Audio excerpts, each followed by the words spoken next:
Question 6. Is counting calories important for weight loss?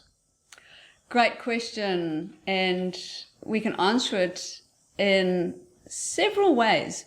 I just want to talk quickly about the people who are on the low carb way of eating that will benefit weight loss. So according to the low carb community, to achieve weight loss, you don't need to worry about calories. You don't need to count calories. You just need to make sure your carbs are kept low, so your insulin is dropped, your hunger fullness hormones self-regulate, and you manage to lose weight. And that's true for the most part.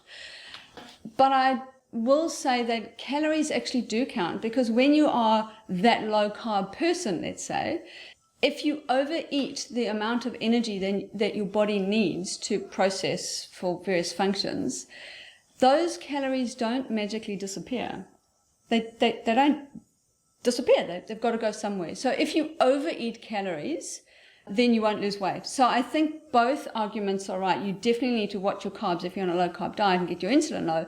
But I think you cannot discount calories. They are important. Okay. So watch this. We're going to do a thought experiment with you, Dr. Caryn Zinn. I'll be back.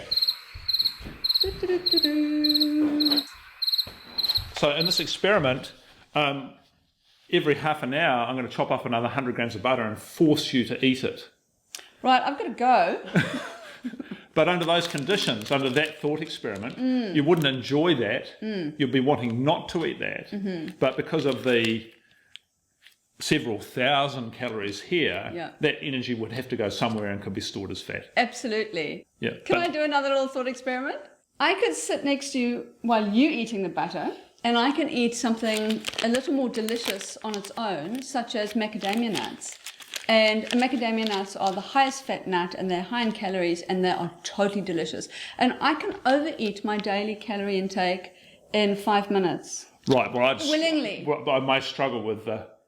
So the theory and the practice are kind of not quite aligned. Okay, and there's a more complex thing here, is that the calories in, calories out argument about weight loss and weight gain is true at one level, but it assumes that would be true in an open loop system where the outputs don't feed back and the inputs don't feed back in a more complex biological system that involves neurons and microbes and hormones. For sure. And of course the human body is a complex biological system with multiple feedback systems, and part of the problem is in diet it becomes dysregulated, and some of those main culprits are too much insulin, blocking of the hormone leptin, and high blood sugars and high blood insulin influence that. So at one level, counting calories and knowing what those are is important. At a practical level, counting every calorie is ridiculous. Shouldn't be what drives you. Yeah. But of course, people don't eat for fuel only.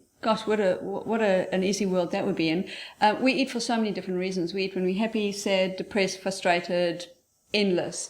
And that's when you lose control about how many calories you take. And so I don't count calories, but I do. I'm aware that left to my own devices, even on a low-carb keto diet, I could overeat. So I need rules around eating, particularly after dinner, because my snacking, well, it doesn't really stop. So dinner could finish, and then I could carry on until bedtime with constant snacking, and then I actually just would have eaten too many calories. Maybe you should just limit it to 50 grams of butter after dinner and you'll be fine. So bottom line is calories do count.